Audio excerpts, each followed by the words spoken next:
Agradecer o convite que a Danila, a direção do sindicato, me fez para participar dessa conversa aqui com vocês. Parabenizar o sindicato por fazer esse debate. A companheira Eva, é muito importante que todo mundo, todos nós, reflitamos sobre o assunto, coloquemos no papel o que a gente pensa e da somatória de tudo isso depois é que a gente vai buscar e conseguir construir condições para que a gente possa aprimorar melhor o funcionamento do nosso sindicato. Porque qual é o problema? A primeira conclusão que nós chegamos que é uma coisa óbvia, né?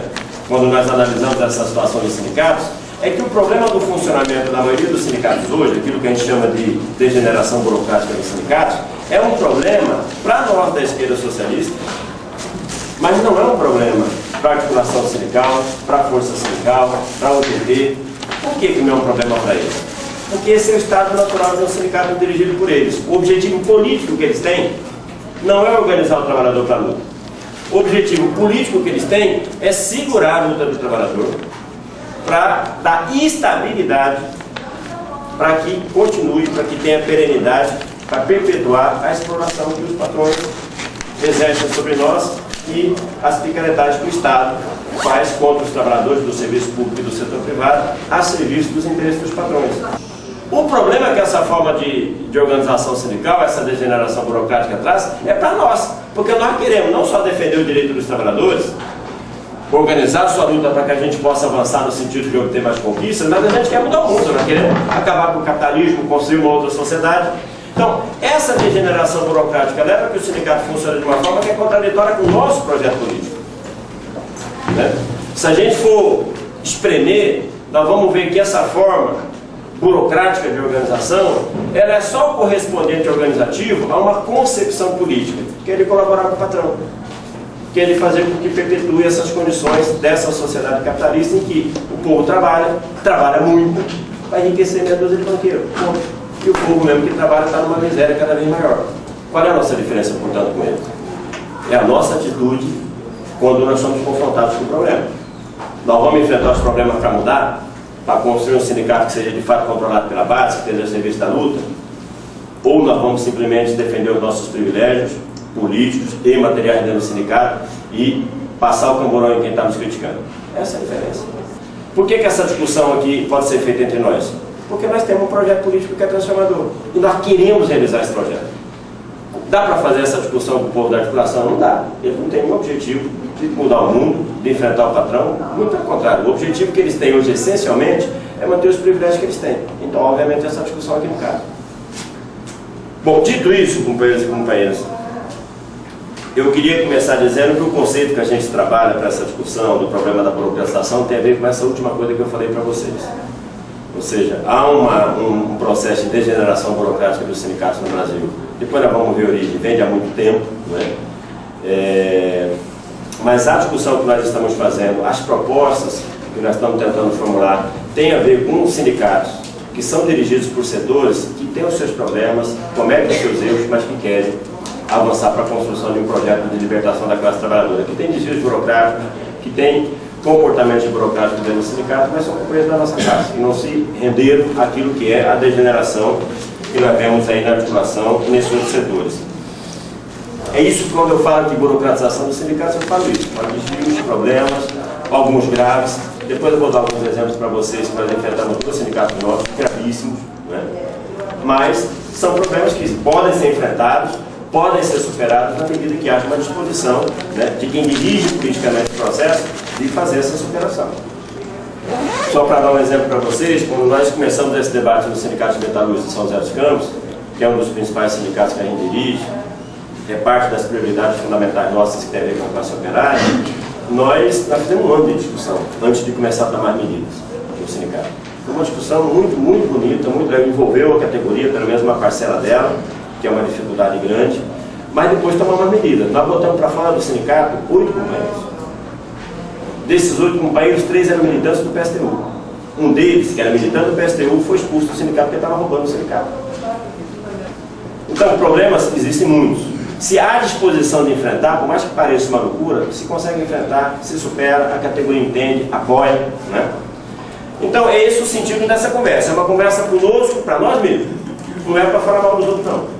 É para a gente enfrentar os problemas que nós temos. Porque aí sim nós vamos poder não só construir uma organização adequada aquilo que são as necessidades da nossa classe, mas também temos mais autoridade para falar dos outros, né? Para cobrar dos outros. E para levar a base desses sindicatos burocráticos, da CUT, da Força, da Pelegada, a romper com essas direções e trazer esses sindicatos para o campo da luta. Então, entrando na discussão em si, ou seja, do porquê, o que explica, o que está na base desse processo que foi tão amplo, que atingiu a ampla maioria dos sindicatos da CUT e, inclusive, atingiu os sindicatos dirigidos pela esquerda socialista. Não com a mesma gravidade, com problemas políticos, depois eu volto a esse tema, mas atingiu todo mundo. Então, essa é a primeira discussão que eu acho fundamental para esse debate, é importante que a gente entenda, antes de começar, inclusive, a tomar medidas. Há razões objetivas que têm a ver com a realidade exterior a nós, a realidade externa, a situação em que a gente atua, que leva a que se estabeleça uma tendência que empurra os sindicatos para esse rumo, ao afastamento da categoria e ao funcionamento que não tem nada a ver com os interesses da categoria, e faz a mesma coisa com os dirigentes. Transforma o sindicato, a tendência é transformar o sindicato numa instituição que funciona na base da colaboração com o Estado e com os patrões, e transforma o dirigente sindical num agente do Estado para poder administrar o conflito de trabalho. Isso não é uma coisa que ocorre por acaso, companheiros e companheiras. Há duas razões, na nossa opinião, que levam a isso. Uma razão é mais geral. Uma razão tem a ver com a época que nós vivemos. Aquilo que o Lenin chamou de época imperialista, do capitalismo, tem a ver com a degeneração dessa sociedade, né? Que faz com que o capitalista, a burguesia, precise cada dia mais intensificar, aprofundar a espoliação sobre os trabalhadores para que esse sistema possa sobreviver, para que possa haver uma valorização do capital, ou seja, para que se mantenha uma taxa de rentabilidade de lucro das grandes empresas que compensa o investimento que eles fazem. Nessa fase da sociedade capitalista, em que o mercado mundial já está ocupado, há uma disputa monumental entre os grandes monopólios para botar cada vez mais produto no mercado e vender essa mercadoria para obter o seu lucro. O problema é que isso implica numa busca crescente, permanente, de diminuição dos custos da mercadoria para que ele possa obter mais lucro, que se faz através da disputa entre eles, mas se faz também em grande medida com a diminuição do custo do trabalho. E no processo, em particular no período de globalização que nós vivemos, a força que o capitalista tem para impor sua vontade sobre os trabalhadores é muito maior do que tinha no começo do capitalismo. Na época da chamada livre concorrência entre os capitalistas, em que havia inclusive crescimento das condições de vida, melhoria das condições de vida da classe trabalhadora. Na medida que o capitalismo se concentra, se centraliza nos grandes monopólios internacionais, que a produção se dá globalmente, que o mercado, o chamado comércio, se dá também globalmente, a força que esses monopólios adquirem para obrigar o trabalhador a aceitar suas condições é muito maior do que era antes. Vocês devem ver no jornal, todo dia, aí, as brigas que nós temos com as empresas no setor privado. O cara chega hoje para o sindicato e fala o seguinte: meu amigo, é o seguinte, tem que reduzir aqui a grade de salário, tem que eliminar esse benefício, mais aquele benefício, e olha, você quer, bem, não quer, eu fecho essa merda aqui e abro lá na China, que é bem mais barato. Abro lá na Índia. E as empresas podem fazer isso hoje. 60, 70, 80 anos atrás era muito mais difícil. Não havia essas condições. Então a capacidade de chantagem que as empresas têm é muito maior do que eles tinham antes. Isso faz com que haja uma tendência natural em todos os sindicatos de buscar apoio do Estado para enfrentar esse poder de fogo que as empresas têm. Qual é o problema? O Estado não é neutro. O Estado é deles também. O Estado é controlado por esse monopólio. E essa via de aproximação com o Estado para enfrentar as empresas é a via que faz com que os sindicatos vão se integrando numa prática de conciliação com as empresas e a partir do próprio Estado. Aqui, quem militou na CUT no final da década de 80, começo da década de 90, se lembra que naquele Congresso de 90, Congresso de 88, houve um corte grande na participação da base nas instâncias da Central. Aquele Congresso tinha 6.400 delegados, o Congresso seguinte tinha 1.500, para vocês terem uma ideia. O de 91 surgiu qual discussão? A discussão sobre o sindicalismo cidadão. Os nossos sindicatos não podem continuar só dizendo não. Nós temos que ser propositivos, nós temos que ter proposta. Nós temos que dialogar não só em torno daquilo que são as reivindicações da nossa categoria, mas também de políticas públicas que possam atender às necessidades que os trabalhadores têm no seu conjunto, não só no seu local de trabalho. Um discurso muito bonito, que deu no quê? Deu nessa parceria da CUT com o Estado aí hoje, que ela está em tudo quanto é comissão do Estado, ela só se preocupa em fazer seminário para discutir política para isso, política para aquilo, organizar o trabalhador para a luta mesmo nada. Então, esse processo que a CUT viveu, a ampla maioria, ou a quase totalidade, das centrais sindicais do mundo também viveram. Então, isso é um elemento que empurra o sindicato para um processo de colaboração com o Estado, a partir da colaboração com o Estado, colaboração com a própria empresa. Porque o Estado é controlado por essas empresas. Depois eu quero voltar um pouco ao assunto para ver como é que isso se deu no funcionamento público, né? Que é uma situação um pouco distinta do setor privado, mas se deu da mesma forma. Qual é o outro elemento objetivo que leva a essa tendência à burocratização do sindicato? Esse é mais, digamos assim, arraigado em nós, em todos nós. Tem a ver aí sim com a história do Brasil e com a estrutura sindical do nosso país. Eu não sei até que ponto vocês estudaram, se estudaram a história do movimento sindical brasileiro, mas nós tínhamos no começo do século passado aqui no nosso país um movimento sindical que tinha uma organização muito frágil, muito incipiente, mas era muito combativo. Era um movimento independente em relação aos patrões, em relação ao Estado. Não eram sindicatos legalizados que tinham garantias legais, menos ainda o dirigente tinha estabilidade ou coisa pelo estilo, mas eram sindicatos muito fortes, muito combativos, com um peso muito grande do ponto de vista político da ideologia anarquista, né? Eram os anarquistas que, em grande parte inclusive, haviam sido deportados da Espanha, da Itália, vieram para cá, outros imigraram simplesmente para cá, para o Brasil, vieram naquela primeira onda para trabalhar na agricultura, depois foram para a cidade e imprimiam ao movimento sindical uma orientação muito combativa. Final da década de 20, década de 30, quando o Getúlio chega ao poder pela primeira vez, ele chega ao poder representando os interesses de um setor da burguesia brasileira que acreditava que era fundamental avançar na industrialização do país. O Brasil tinha que deixar de ser uma economia essencialmente agrária e se construiu todo um projeto para a industrialização do país, ainda associado à burguesia, à economia agrária, à produção de produtos agrícolas, mas avançar para a industrialização. Qual é o problema? O Getúlio, para desenvolver o processo de industrialização do país, ele precisava criar condições que possibilitassem a atração de capitais. Que o capitalista, quem tinha o dinheiro para investir, para montar uma fábrica, tivesse disposição de investir. O que significa, o que pode dar garantia ou estimular que o capitalista faça o investimento? Garantia do lucro. Então ele tinha que criar condições que facilitassem a obtenção do lucro, da rentabilidade daquele capital para poder promover o investimento na industrialização do país. Isso, em primeiro lugar, implicava em disciplinar a classe trabalhadora brasileira, trazê-la para a cidade, boa parte. Contestação permanente dos patrões, não havia tranquilidade para que o investimento fosse feito. Então ele montou uma proposta de estrutura de representação e de organização sindical que tinha a ver com esse objetivo: disciplinar a classe trabalhadora, assegurar condições estáveis para a sua exploração por parte desses capitais que ele precisava que investisse no país para industrializar o país. Então essa estrutura sindical, a estrutura sindical que o Getúlio propôs naquele momento, tinha esse objetivo. Nada a ver com organizar a luta do trabalhador para defender seus interesses. Tinha a ver com a necessidade da burguesia naquele momento de ter organização, disciplina e estabilidade em termos de luta de classe no país. E ele construiu um sistema muito bem construído. Aqui, reconhecer que o Getúlio era um quadro bastante bem preparado para a tarefa que ele estava. Uma parte dessa discussão, os companheiros e as companheiras que puderam ler o livro, eu recuo algumas citações de uma tese, se vocês puderem ler, vale a pena. Eu não sei se esse livro existe ainda em livraria. Tem uma moça, uma senhora já, né? Ela é professora da USP hoje, ela foi, eu acho que a primeira diretora técnica, uma coisa assim, do DIESE, na década, sei lá, de 50, alguma coisa assim.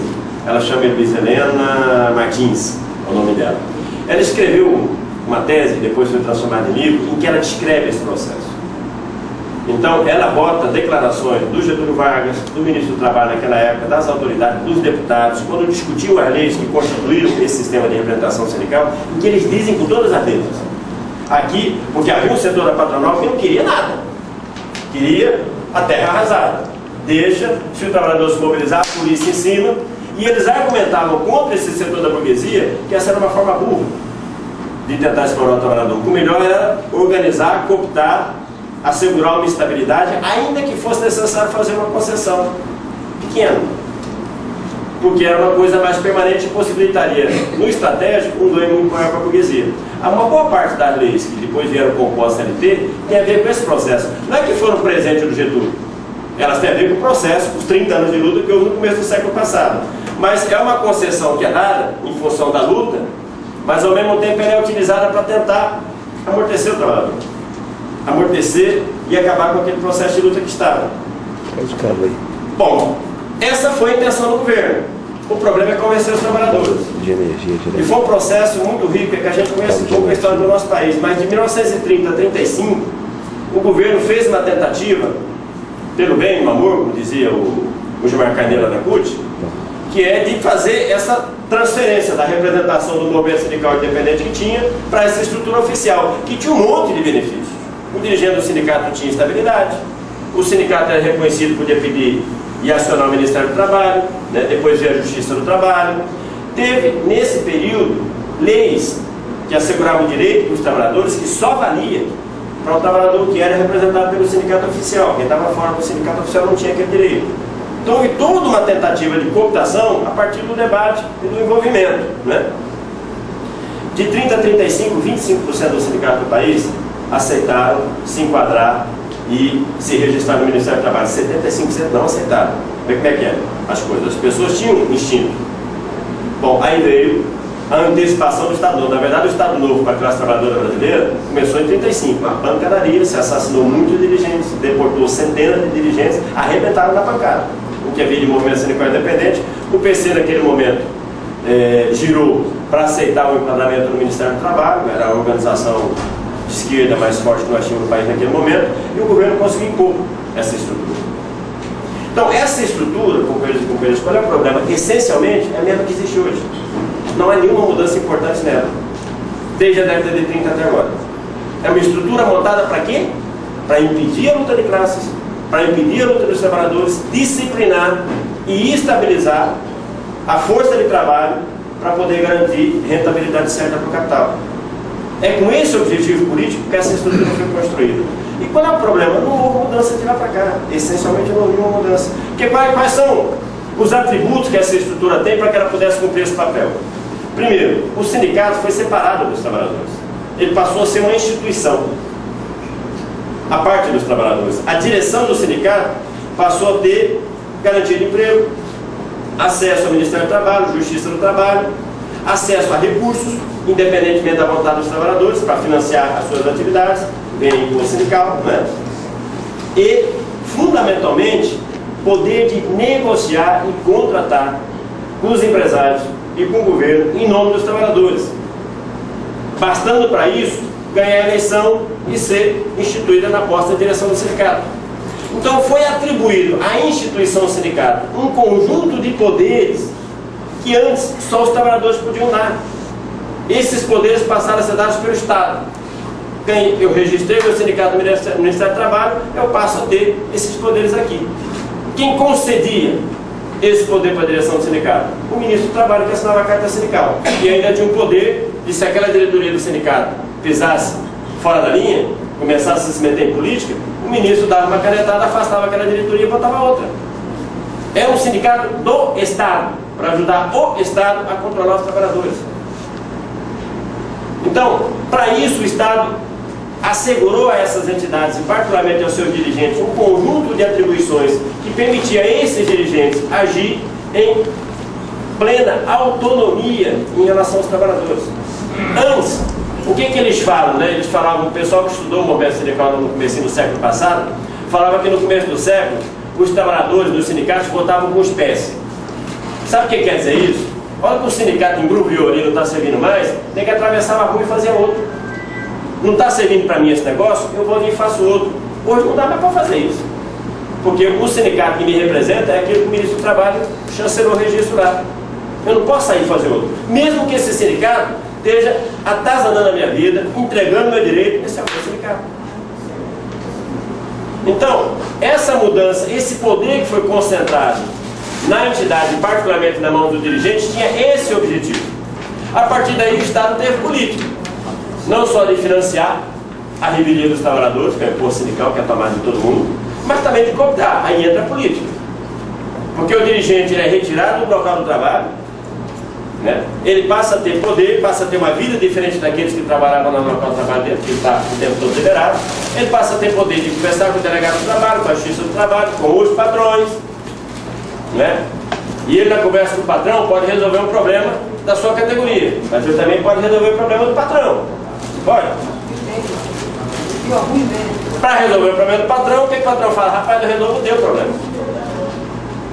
Esse é o mecanismo através do qual se destruiu todo esse povo que está aí, companheiros. Todos.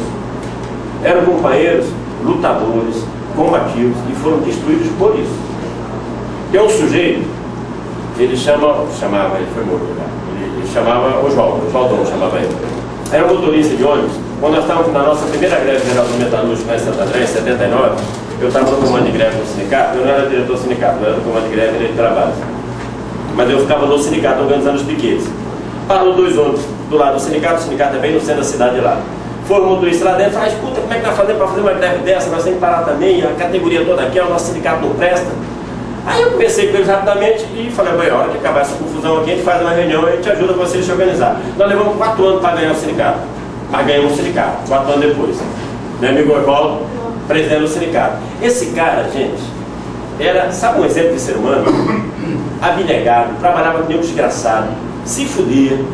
Ele piorou a qualidade de vida dele naqueles anos todos que ele ficou lutando, mas ele teve cara. Sujeito boa gente, né? Quando ele ganhou o sindicato, ele me deu uma plaquetinha que ele tinha de para mim poder andar de ônibus sem pagar. Era gente boa demais, o cara era. Quando eles ganharam o sindicato a primeira vez, o povo de São Bernardo organizou com uma parte da diretoria e deram uma rasteira nele.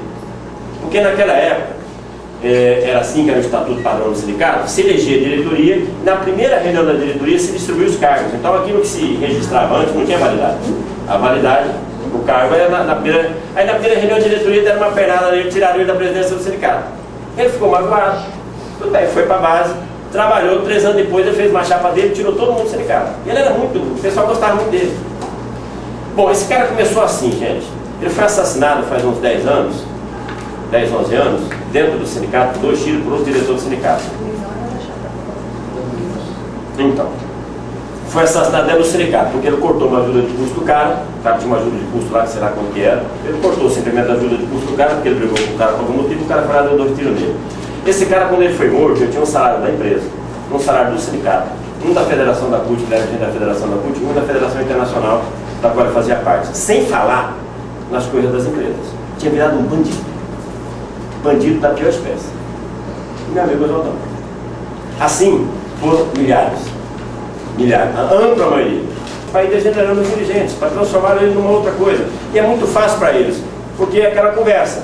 Bom, o trabalhador procura o patrão para resolver o problema do trabalhador lá. O patrão conversa com o dirigente para resolver o problema do próprio patrão. E é muito fácil, porque para poder fazer um favor com o dirigente sindical, ou para arrumar algum privilégio para ele, para o patrão é troco de pão, é migalha. É muito barato. Você pega aí o dinheiro que o governo dá hoje para as centrais sindicais, deve estar aí na ordem de, sei lá, 100, 150, 200 milhões de reais por ano, pelo menos. Para eles é troco de pão. Vale a pena. Se com isso eles neutralizam todas as centrais sindicais do país, está ótimo. É muito pouco dinheiro. Então, esse processo objetivo é o processo objetivo mais importante que leva a que as nossas entidades vão se degenerando e os nossos dirigentes vão se degenerando. Na verdade, o que se dá é o quê? Há uma usurpação da representação que a base dá para o dirigente. Ele recebe uma representação da base para defender o trabalhador, para organizar o trabalhador, para lutar para mudar essa situação e usa essa representação para mudar a sua própria vida, para melhorar a situação dele. É assim que se deu com esses milhares de dirigentes aí. Isso está nos afetando? Está nos afetando. Eu acabei de dar um exemplo para vocês aqui que nós tivemos alguns dirigentes do sindicato nosso que estavam roubando o sindicato. É usar o sindicato em benefício próprio da pior forma possível. Então afetou também a esquerda socialista. Agora, entender esse problema, por que é fundamental esse problema estrutural? Porque aqui é um problema que é o seguinte, eu disse a vocês que no começo da década de 80, quando a gente fundou a CUT, tinha toda essa vontade de mudar as coisas. Por que nós não mudamos?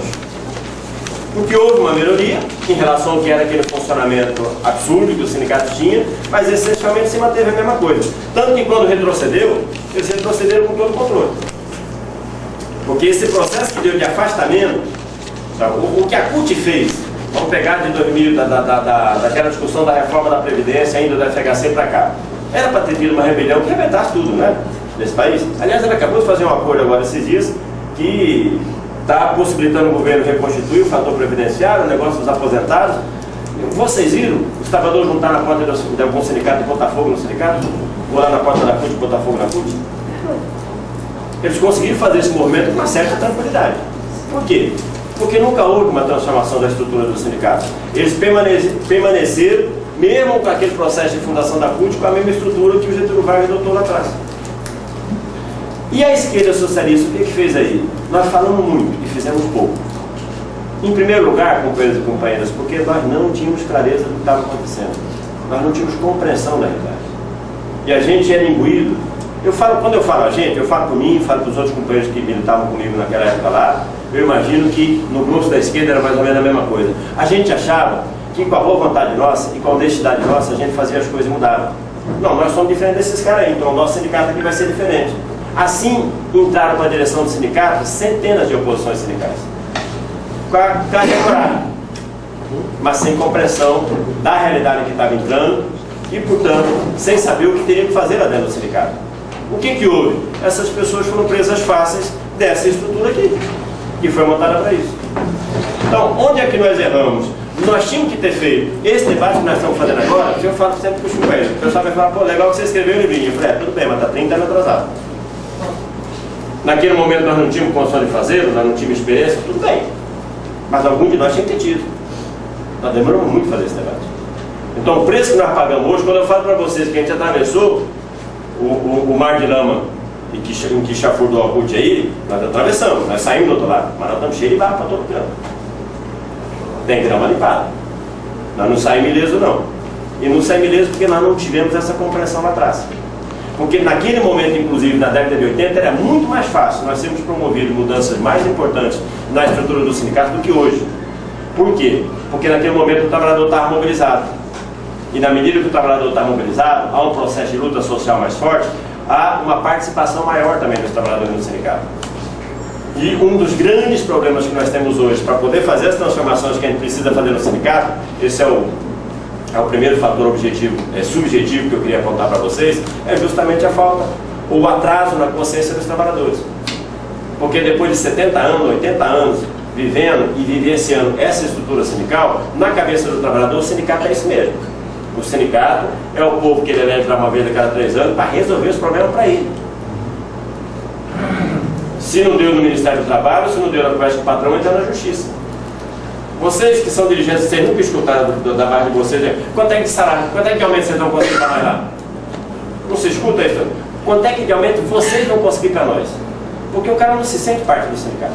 O sindicato é quem? É aquela diretoria lá, que foi constituída legalmente. Então, o trabalhador incorporou na consciência dele aquilo que o Getúlio Vargas definiu que devia ser o sindicato. Então, quando a gente chama o cara, onde é que a gente perdeu oportunidades grandes naquele momento? A gente, como não tinha clareza das coisas, você chamava o cara. Não, vamos lá fazer as coisas. Você chamava uma vez, a oposição entra na direção do sindicato animado. Eu vou organizar a comissão de fábrica em todas as fábricas. Porque é muito importante que a base esteja organizada, controla o sindicato. Aí o cara chamava uma reunião. 2, 3, 4. O peão não vinha, ele começava a tocar as coisas sozinho. Por que ele começava a tocar as coisas sozinho? Porque ele não sabia que aquilo era decisivo. Se ele achasse que era fundamental, indispensável que houvesse algum nível de organização de base, nós tínhamos que trabalhar de uma outra forma, nós tínhamos aproveitado melhor a CIPA. Porque há mecanismos que você pode organizar para o trabalhador, mesmo sendo privado na base. Nós teríamos dedicado muito mais tempo, mais paciência, buscado formas de envolver e reunir o trabalhador, mas não houve esse esforço. Nós chamamos uma vez, 2, 3, perdemos a paciência, bom, vamos tocar nós sozinhos, mesmo que o trabalhador não quer participar. Só que o problema do trabalhador participar ou não pode ser uma escolha nossa. Nós não temos como construir um sindicato que funcione como nós achamos que tem que funcionar em função do nosso projeto político sem a participação dos trabalhadores. Eu falei para vocês no começo de que essa forma burocrática de funcionamento do sindicato, ela corresponde a uma concepção política que é de fazer a colaboração com o patrão e com o governo, é manter a exploração sobre os trabalhadores. O nosso projeto político, a nossa concepção política, que é acabar com a exploração, é construir uma outra sociedade, ela depende, é indispensável que haja participação dos trabalhadores. Não tem socialismo, não tem organização dos trabalhadores sem o autogoverno dos trabalhadores, sem que eles controlem. Aquela frasezinha do Marx lá, a libertação dos trabalhadores será obra deles próprios, não é uma frase vazia. Não há nenhuma possibilidade nessa sociedade de nós, com a nossa combatividade, com a nossa boa vontade, libertarmos o trabalhador da exploração que ele sofre. O trabalhador tem que estar junto nessa luta, senão não tem libertação. Então o nosso projeto político só se realiza com a participação deles. E a gente, ao não compreender essa coisa de direito, ao não entender essa estrutura em que a gente está metida dentro, tem que chamar uma vez, duas, três, não veio? Vamos tocando. Como se desse para fazer, não dá. O que começou a acontecer conosco? Isso.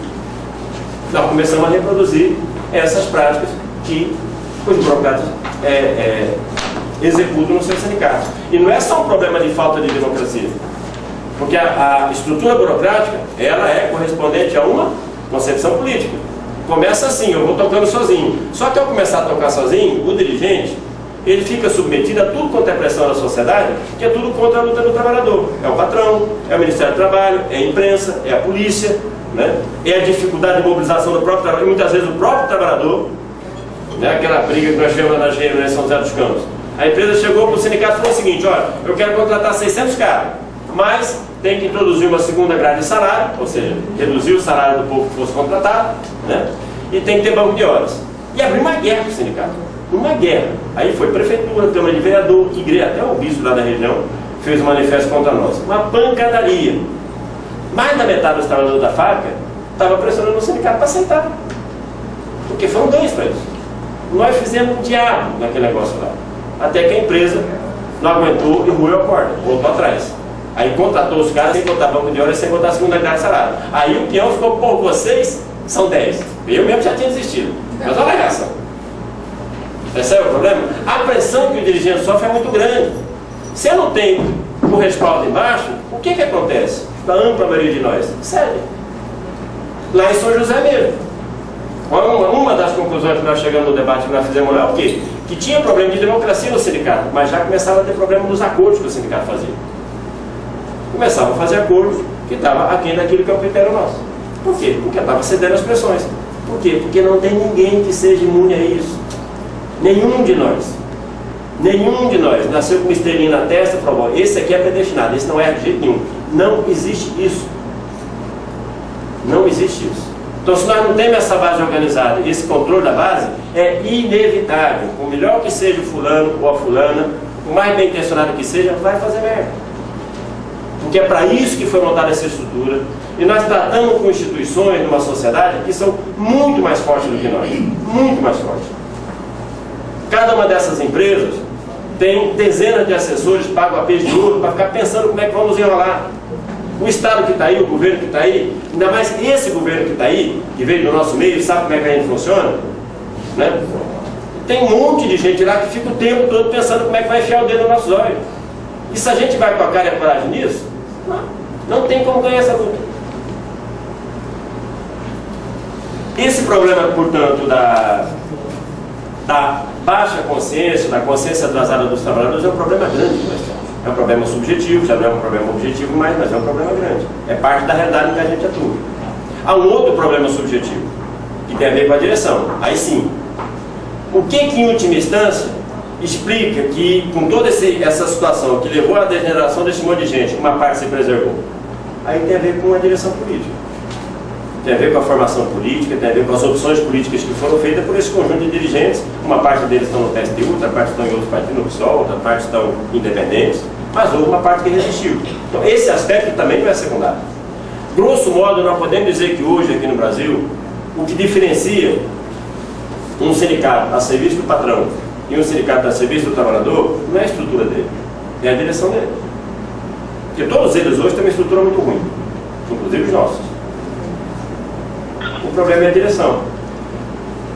Esse elemento da direção é importante? Ele é suficiente? Não, não é. Por aquilo que eu disse agora há pouco. Não tem quem resista simplesmente por fato de que eu estou bem intencionado, eu tenho uma posição boa, eu tenho clareza das coisas. É preciso ter instrumentos para enfrentar essa pressão objetiva que a gente enfrenta no dia a dia. Bem,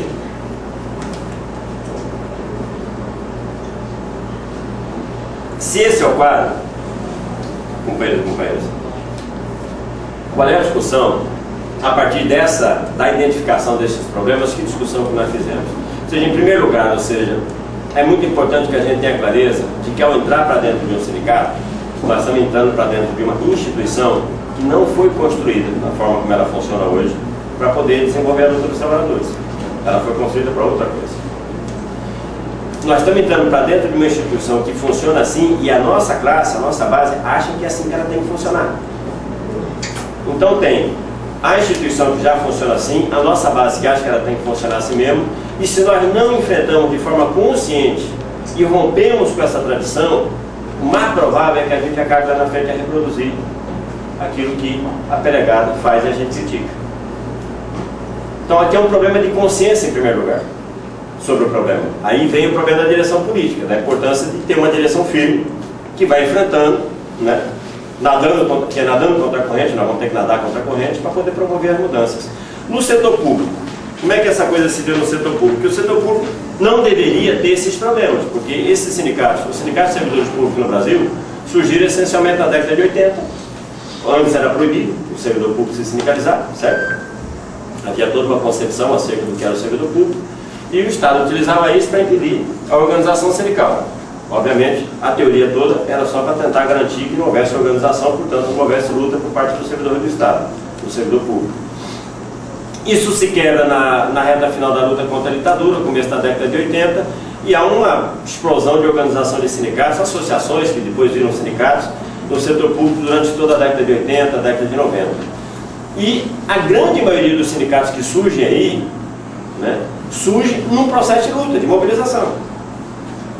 E surgem numa categoria de trabalhadores que, diferente do trabalhador do setor privado, tem uma proteção contra a demissão motivada muito mais forte do que o setor privado. Não há proteção nenhuma. Ou seja, o patrão manda o cara embora quando quiser, se houver o prazer, não há nenhum tipo de limite. O único limite que tem hoje é isso, é pagar o fundo de garantia do cara. O resto, pode mandar embora o que quiser. No setor público é mais complicado. Há uma, digamos assim, proteção legal contra as demissões. Isso, além do processo de mobilização, que já naturalmente faz com que as pessoas participem mais, tenham mais interesse de participar, de intervir nas coisas, o fato do cara não poder ser demitido porque ele está participando do sindicato também ajuda. Também ajuda. Então, a ampla maioria, eu não sei se é para a maioria, porque aí eu não sei, mas pelo menos uma boa parte dos sindicatos, do setor público, que se construíram nesse processo, se construíram com mudanças na estrutura muito importantes em relação às limitações que tinham os sindicatos do setor privado. Por exemplo, conselho de base. A POSP, eu não conheço direito como é a estrutura de vocês aqui. A POSP lá em São Paulo teve eleição agora esse dia, das 90 e poucas subséries deles. Eles elegem milhares de representantes de escola a cada 2 anos, milhares. Essas pessoas têm a cada, aí no seu período não, eles têm uma reunião do que eles chamam de conselho, de RE, né, representante de escola, que se reúne periodicamente no sindicato e tem poder de deliberação. Eles, aliás, se eu não me engano, tem uma conquista que o cara no dia dessa reunião ele é liberado do trabalho, o representante eleito. Então tem toda uma estrutura na base do sindicato que reúne milhares de pessoas, periodicamente. Instâncias que deliberam por sobre a direito político. A POSP é dirigida hoje, majoritariamente, pela articulação sindical. É uma direção, é um setor da articulação, inclusive, particularmente ruim. Além de ser descomprometido com a luta dos trabalhadores, é um pessoal fraco politicamente, então é uma coisa assim horrorosa. Agora, é um sindicato que vira e mexe tem movimento. Porque na medida que tem esse processo de organização por baixo, os setores mais à esquerda vão ganhando peso. Teve a eleição das subséries agora, nós vemos um monte de subsérie. Hoje por hoje, a esquerda dirige a parte mais importante da estrutura do sindicato lá em São Paulo. Por quê? Porque dirige a subsede da região da Grande São Paulo, onde está a maior concentração de professores do Estado. Agora, por que a esquerda pode dirigir esses setores, organizar e posicionar a luta a partir daí, se o sindicato é dirigido pela articulação? Porque tem organização de base. Chega ao ponto dessas coisas, aquela última grande mobilização que teve da POS lá em São Paulo, com aquelas assembleias de greve da Paulista, o Ministério Público entrou contra o sindicato e a Justiça multou o sindicato, com aquele chamado entendido proibitório. Sabe quem foi multado? A POSP é Conlutas. Olha só, o sindicato é filiado da CUT. Por que foi multado a POSP é Conlutas? Porque os caras vão lá e ver só tem gente da Conlutas nas assembleias. Então os caras pegaram a Conlutas e a POSP multaram. Mas essa coisa só foi possível porque essa estrutura de organização pela base. Então isso foi um diferencial importante para uma boa parte do sindicato servidor público. É uma coisa que nós não temos, nunca tivemos no setor privado. Nunca houve, o Getúlio Vargas lá atrás botou um monte de lei, mas nenhuma, obviamente, que assegurasse o direito de organização local de trabalho. O problema é que, hoje por hoje, a maior parte dos sindicatos do setor público estão vivendo problemas parecidos com o setor privado. Por quê? Aí entra outro fator, a direção. Porque se a direção tem disposição, quer tocar coisa naquilo que é de forma sintonizada com os interesses dos trabalhadores, toca. E é mais fácil fazer isso no setor privado, no setor público, com essa estrutura que os sindicatos têm, porque é uma participação maior da base, seja pela estrutura, seja porque é a estabilidade. E há um outro elemento também, que pesa nisso, que também é subjetivo, que é que o servidor público não tem essa herança que nós temos de 70, 80 anos de sindicato de público, afastado da base. O processo é mais recente, é mais novo e já se construiu de uma forma diferente. Então isso é uma vantagem comparativa que o sindicato do setor público tem, que é muito grande. Agora, pelo peso da direção, as coisas vão retrocedendo também. Você pega uma Condicef hoje, como funciona? Quantos sindicatos nós temos no setor público? A FASUB, a direção da FASUB, é uma categoria mobilizada, combativa, e olha o papel político que esses caras estão cumprindo. CNTSS. Então, é porque a estrutura do sindicato não tem nenhuma possibilidade de integração da base? Não. Aí a ação fundamental é da direção política, que na verdade fez uma opção consciente por desenvolver uma política de colaboração. Então aqui entra de novo o problema da direção do sindicato como um elemento fundamental para definir se o sindicato serve para a luta ou se ele serve para a colaboração com o patrão e com o governo. Para terminar, companheiros, então que conclusões que eu acho que era importante a gente tirar dessa discussão? Primeiro, ou seja, os elementos que levaram a essa degeneração que a gente vê no movimento sindical são elementos objetivos, uma boa parte deles, que não depende de nós, ocorrem e atuam sobre nós independentemente da nossa vontade. Tem a ver com a pressão das instituições do Estado, a pressão da patronal, no caso do setor privado, e tem a ver com essa estrutura dentro da qual nós atuamos. Essa estrutura dentro da qual nós atuamos, ela é assim no setor privado e, em grande medida, ela é assim também no setor público. Tem muitos sindicatos que têm essas estruturas, outros não têm mais, já tiveram, e outros nunca tiveram. Né? Segundo ponto, qual é o outro elemento que interfere de forma decisiva nesse processo? Direção política e a consciência dos trabalhadores. A consciência dos trabalhadores não depende de nós. É uma luta que nós vamos ter que travar para poder mudar, fazer levar essa consciência, criar uma outra prática, uma outra cultura no sindicato. Mas a direção política depende de nós. São decisões que nós podemos tomar. O que nós queremos fazer no sindicato? Tendo claro isso, eu acho que a opção que nós tínhamos que fazer, se a nossa opção é desenvolver um projeto de sociedade que parta daquilo que é a defesa do interesse, do direito dos trabalhadores hoje e avance até a superação desse estado de exploração que a gente vive sobre o capitalismo, a defesa do socialismo, de uma sociedade igualitária, se esse é o nosso projeto político, nós temos que buscar transformar essa organização em que a gente atua numa organização adequada a esse projeto, porque ela não é adequada a esse projeto. Os sindicatos, como funcionam hoje, são adequados em grande medida a um projeto de colaboração com o patrão e colaboração com o governo. E se nós não adequamos essa organização ao nosso projeto político, sabe o que vai acontecer? O nosso projeto político vai se adequar a essa organização. Nós vamos abandonar nossas bandeiras e vamos passar a praticar a colaboração de classe como esses combativos, antes combativos, que estão hoje na direção da CUT, estão fazendo hoje. Eles não são seres humanos piores do que nós em si. Hoje eles são. Antes eles não eram. Eram seres humanos igual a nós aqui. Viraram o que viraram. São opções que foram feitas.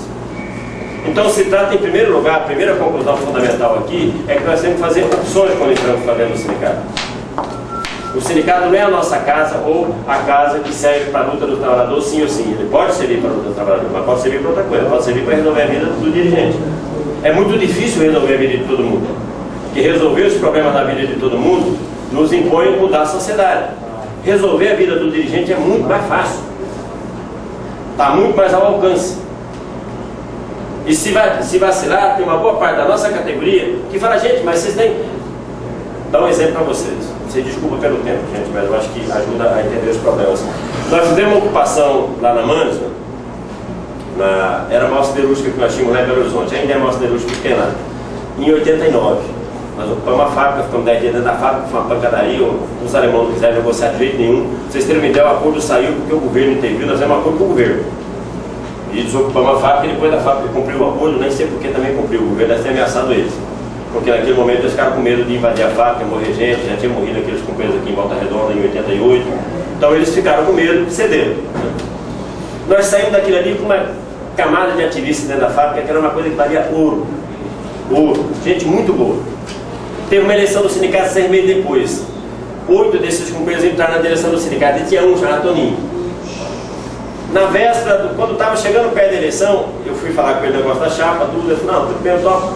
Ele me perguntou, escuta, mas você lá no sindicato tem um salário a mais, não tem? Eu falei, não, cara, não tem não, ué. A gente só recebe o salário que recebe. Quem está na fábrica recebendo o salário da fábrica, recebe o salário da fábrica. Se por algum acaso o cara foi botado para fora e ficou sem salário, o sindicato paga o salário que eu entreguei na fábrica, mas não tem o salário não. Mas não tem muita importância para aquilo. Tudo bem, passou. Ele entrou na chapa, teve eleição, ganhou o sindicato, primeira reunião da diretoria. Ele se inscreveu e fez a mesma pergunta. Mas não tem um salário a mais para o diretor do sindicato? Aí eu fiquei preocupado. Eu já tinha falado com o cara. Aí eu falei pro Giba, que estava coordenando a reunião, eu falei, Giba, eu já tinha falado para ele que não tem. Aí o Giba explicou para ele de novo o negócio. Passou 2 meses, ele vendeu o mandato à empresa. Pegou 3 anos de salário. Mais um ano de carência. Você pegou, foi melhor da vida. Esse cara, gente, é um puta ativista. Enfrentou, comeu pouco de amamassoura junto comigo 10 dias dentro da fábrica. E ele achava que a gente tinha um salário a mais. Não é que ele achava que estava errado. Ele achava que estava certo. E se perguntasse para metade da fábrica lá, eles diziam, não, vocês têm que receber mesmo. Você fica nessa loucura aqui, de 5 da manhã até meia-noite todo dia, não vai ganhar nada? O que eu acho é isso, gente. Então vocês percebem que é muito complicado. O esquema que foi montado é um esquema que facilita demais a usurpação do mandato. E o cara começar a usar o mandato para outra coisa. Porque se vacilar, ele começa a fazer as coisas com pequenos privilégios que é a categoria prova. Não é que a categoria vai achar ruim. Né? É o cara que vai todo dia, sai todo dia de madrugada de casa, que tem que tomar café no boteco. Ele fala, gente, eu tenho que ter mais juízo de custo pro café aqui, que eu estou gastando meu bolso. Aí eu fico até tarde, eu vou comer no boteco, percebe essas coisas? E vai, aparentemente é uma coisa boa, vai justificando, a gente daí vai. Eu estava brincando com o companheiro nosso, vai falar, não, mas eu uso o carro do sindicato para levar o menino na escola, porque afinal de contas, se eu for deixar o carro no sindicato, pegar um ônibus, pegar o menino, levar na escola, eu vou perder muito tempo, é o tempo que eu podia estar trabalhando para a categoria. Então, justificativa tem para tudo. Só que começa com essas pequenas coisas e acaba de lucro. Porque não tem meio, entendeu? Esse negócio, não existe esse negócio, não, eu vou me burocratizar, mas só um pouquinho, não existe isso. Porque é aquela história, quem rouba 100, rouba 100 mil, rouba 1 milhão, é assim que funciona. Então, entender isso é muito importante. Porque nenhum de nós é imundo. Nenhum de nós. Segundo, se nós entendemos que isso tem a ver com uma pressão que vem de fora e com as deficiências da nossa própria classe, né, e com o problema da direção política, nós temos 3 frentes a atacar. E não é atacar o seguinte, fazer uma reunião aqui, discutimos um problema, nos botamos de acordo, aí votamos uma série de resoluções e está resolvido o problema. Não é assim. Por quê? Porque essas pressões que vêm de fora acontecem sobre nós o tempo todo. Não é que a patronal vai chegar a fazer uma pressãozinha, como não conseguiu comprar, deixa para lá, não, essa pressão é permanente. Então o combate contra esses problemas é também um combate permanente nosso. Então nós temos 3 frentes a atacar. A primeira, a direção política. Eu não vou entrar muito nesse debate aqui, tem a ver com as definições que se tomam para orientar a nossa luta. São decisões nossas, depende de nós. Segundo problema, o problema da consciência da nossa classe. E terceiro problema, o problema dos privilégios. Aqui entra uma discussão, que eu não vou me estender com vocês aqui. Nós vamos, inclusive, começar com mais profundidade da conduta agora. Nesse final de semana nós temos uma reunião em Belo Horizonte e a gente vai iniciar um debate mais amplo sobre o trabalho de base. Nós estamos 2 anos fazendo esse debate sobre burocratização. Vamos agora introduzir um outro debate, que é o problema da organização de base, que prioridade, que lugar isso tem na nossa ação sindical, para tentar tomar de forma consciente isso, né? Esse é o segundo problema, é como a gente desenvolve esforços coordenados, pensados, planejados por parte do sindicato para integrar o máximo que nós pudermos os ativistas, os trabalhadores da nossa base nas instâncias de deliberação do sindicato. Como é que a gente faz para que de fato o sindicato seja controlado pela base? É o melhor antídoto que nós possamos ter ou podemos ter para não cometer erros. É isso. Nesse sentido, você no setor público tem uma vantagem imensa em relação a nós. No setor privado é uma pancadaria, muito difícil. você tem que fazer tudo escondido, aquela coisa, você vai na pá da faca, não pode falar com o cara, porque se você conversar com o cara, para promover, demite o cara. Então você tem que marcar conversa na igreja, no bairro, no boteco, é muito mais trabalhoso. Vocês têm uma facilidade grande que é ter estabilidade de emprego. Você já deve ter uma estrutura que também deve facilitar esse tipo de coisa. Então esse problema da organização de base, de integrar e criar estrutura de onde a base venha e possa estar discutindo, ajudando, controlando também os dirigentes, é fundamental. Fundamental. Estruturalmente falando, essa é a principal medida. Principal medida. Porque a gente sempre pode se dizer para lá para cá, nossa base sabe o que ela quer, ela sabe o que ela precisa. Então se ela está participando mais cotidianamente da vida do sindicato, tem acesso às informações, participa, discute, decide junto com vocês, é muito mais fácil. Muito mais fácil vocês se referenciarem naquilo que é o fundamental para a classe. A partir daí entra o outro, que é a direção política, que norte política dá para a luta, mas é uma responsabilidade nossa. Né? E o terceiro problema tem a ver, aí sim, com atacar os privilégios, e em particular nessa altura do debate, esse é um tema que não é secundário não. Eu não acho que a gente deva começar qualquer discussão em qualquer sindicato, já cortando o pescoço ali, o pescoço ali não. Não acho que é assim não. Nós pelo menos não fizemos assim em canto nenhum. Nós fizemos um grande debate lá em São José. Agora, não tem solução do problema dos sindicatos se a gente só discute as coisas. Diz o que não pode fazer, mas depois não realiza na prática. Então, vai ter que ter regras de funcionamento, de utilização dos recursos do sindicato, de utilização do tempo do dirigente que é liberado. Porque privilégio não é só pegar o dinheiro do sindicato e usar para benefício próprio. Privilégio também é você ser liberado do sindicato e usar o seu tempo para outra coisa. Naquele tempo você foi liberado para trabalhar para o trabalhador. Então, há várias formas de desviar o cara do rumo que ele tem que tomar. E nós temos que ver medidas para combater cada uma delas. E não é que é difícil não, são coisas relativamente simples. Mas vocês têm que sentar, discutir, buscar identificar os problemas, fazer uma radiografia e a partir daí definir medidas. Então, eu diria que essas três coisas são coisas fundamentais que nós temos que tocar. Em particular, o problema da organização de base, o problema do combate aos privilégios, são problemas que isso é permanente. Gente, isso não tem começo, meio e fim, não. Isso é uma luta permanente. Tem várias medidas que se pode tomar para poder estruturalmente diminuir.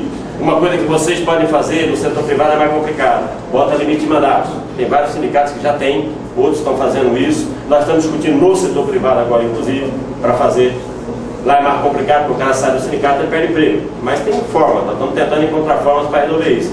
Mas tem, e eu não vou entrar aqui nas medidas. Depois eu mando, depois desse livro eu escrevi um texto que tenta entrar num programinha maior. Eu mando esse texto para vocês depois, se vocês quiserem usar também como ajuda, como subsídio, como a companheira escreveu aqui o texto dela. É importante que todo mundo escreva. Mas não tem como, se vocês sentarem e discutirem, vocês vão encontrar entre você mesmo todas as medidas que são necessárias para evitar que haja privilégio pessoal por parte dos dirigentes, para que haja malversação daquilo que é o recurso do sindicato, para que aquilo que é o mandato que vocês receberam seja utilizado em função da categoria. Né? E por outro lado, o papel da organização de base. Isso é fundamental para a luta, é fundamental para o controle do sindicato, é fundamental para a sociedade futura que a gente quer construir uma sociedade socialista, onde o trabalhador governe a riqueza, certo? Então, se ele pode governar nem o seu sindicato, como é que ele vai governar o país? É parte da educação dos trabalhadores também, esse processo, esse esforço. Mas é isso fundamentalmente, companheiros e companheiras, que eu queria colocar para vocês. Queria dizer, por último mesmo, para fechar, que as dificuldades que a gente vive criam também oportunidades.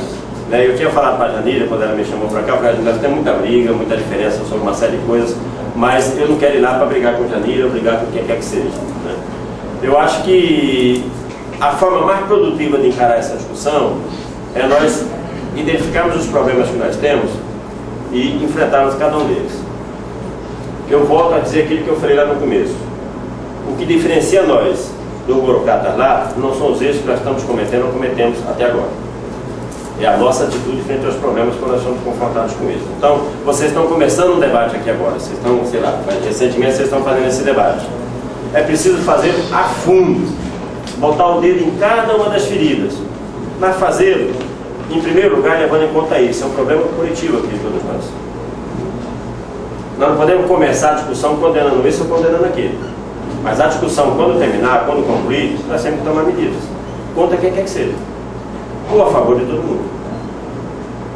Ou a favor de todo mundo. Então, nesse sentido, as dificuldades que vocês estão enfrentando no sindicato é também uma grande oportunidade.